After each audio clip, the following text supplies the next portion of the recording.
আমাদের জীবন একটি বইয়ের মতো। কিছু পাতায় হাসি লেখা থাকে, কিছু পাতায় কান্না। আসসালামু আলাইকুম। নিউ লিভ ড্রিম থেকে সবাইকে স্বাগতম।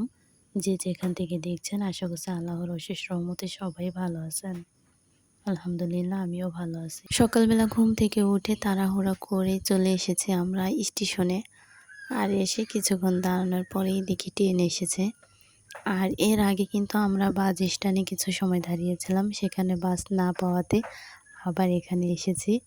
এখানে এসে প্রথমে ভেবেছিলাম যে হয়তো আজকে ট্রেন পাবো না, পরে শুনি যে না, 10টার দিকে ট্রেন আসবে। ট্রেনে ওঠার পরে বিশেষ করে আমার কাছে এই যে ভিউটা দেখতে অনেক বেশি ভালো লাগে, কেন জানি অনেক সুন্দর দেখা যায়।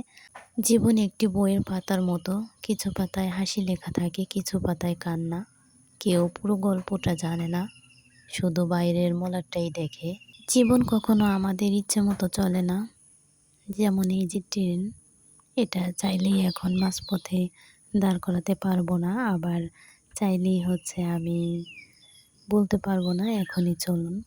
ঠিক আমাদের জীবনটাও এমন, কখনো দুঃখের হাসি, কখনো সুখের হাসি, এই দুইয়ের মধ্যে দিয়েই চলমান।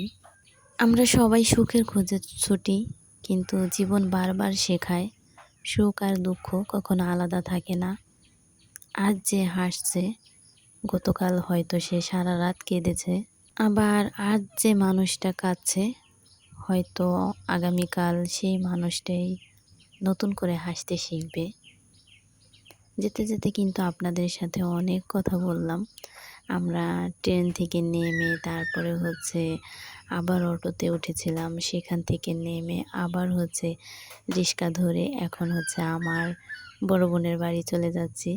আমরা মূলত যখনই কোনো কাজে আসি ফরিদপুর শহরে, তখনই আমার বড় বোনের বাড়িতে আসি। কাছের ধারে আত্মীয় থাকলে এই একটা সুবিধা, তা না হলে তো কাজ শেষ করে ফিরতে অনেকটা বেশি কষ্ট হয়ে যেত। আর এই তো এখন বোনের বাড়ির সামনে চলে আসছি। তো আসার পথে আমার আব্বা মা আমার বোনকে অনেক কিছু দিয়েছিল, আর ওই কারণে বড় একটা ব্যাগ হয়ে গিয়েছিল। ওই ব্যাগের মুখটা থাকাতেও সুবিধা হয়েছে, সবগুলো জিনিস একটার মধ্যে ধরিয়ে দিয়েছি, আর সাথে আমার হাতে কিছু আছে। যাই হোক, সেগুলো আর নাই বলি। এই যে চারপাশটা দেখতে কিন্তু অনেক বেশি সুন্দর। দেখেন, আমি কিন্তু বরাবর চারপাশের ভিডিও করি। বোনের বাড়ি গিয়ে কোনো রকম খাওয়া দাওয়া শেষ করে তারপরে যে মেন উদ্দেশ্য, সেখানে চলে এসেছি।